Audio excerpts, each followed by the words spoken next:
Thank you, Jason. That would have meant so much to Rick. That would have meant so much to Rick.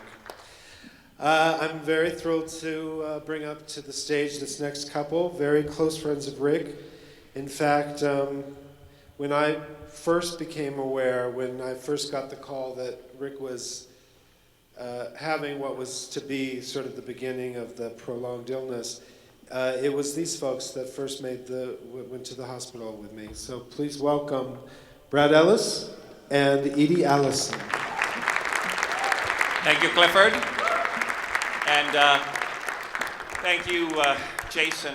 You know, he doesn't even show up and we still have to follow him.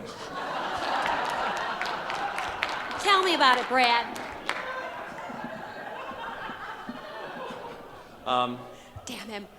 If I was trying to describe Rick Starr to people who might not have known him or knew him a little peripherally, for some reason the phrase that always came to mind was that he was the beating heart of the LA musical theater scene.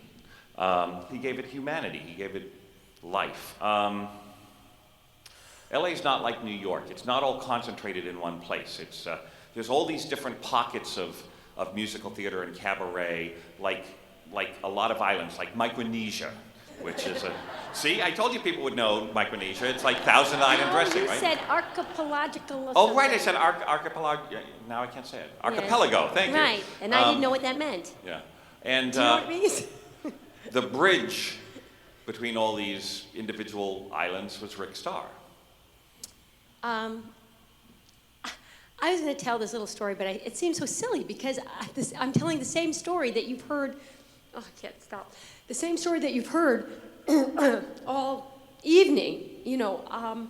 We're actually on day 2 of the memorial. Yeah, I'm telling you. I mean.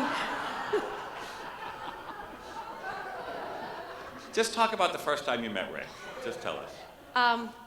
The first time I met Rick was about more than 20 years ago, like a lot of you guys. I'd come out from New York, and I didn't have a lot of friends, and so, you know what, I was going on my auditions, and I went into Hollywood Sheet Music. God, I can't stop. Into Hollywood Sheet Music, because that's the place you're supposed to go to get your music when you need that song for your audition.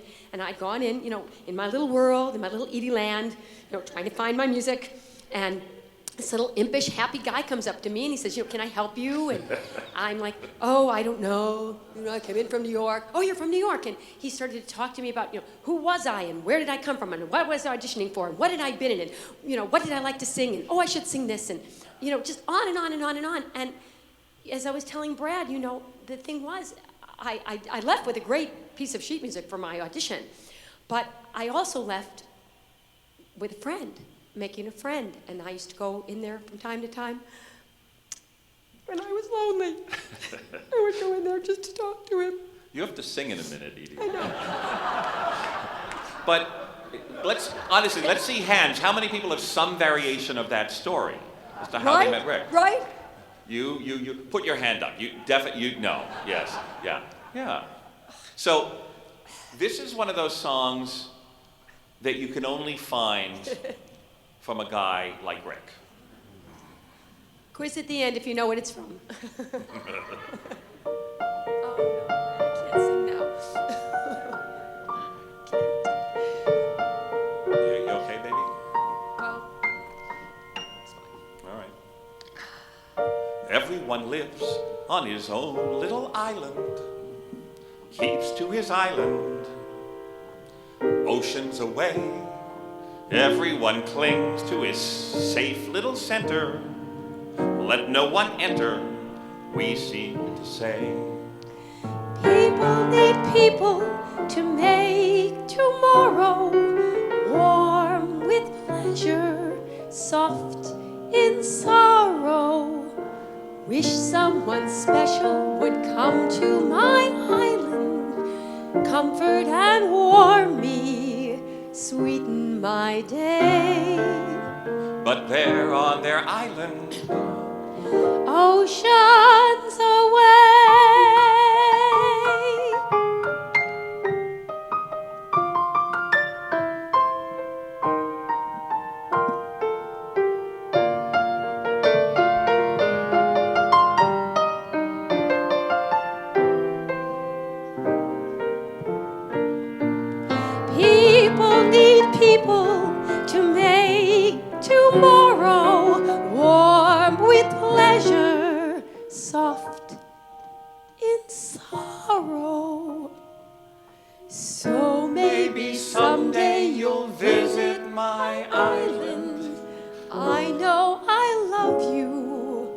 just as you are.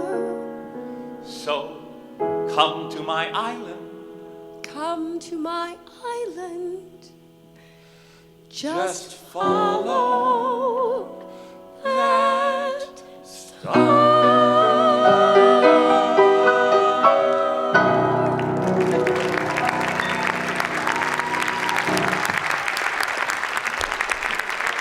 Eydie, Alyson, and Brad Ellis.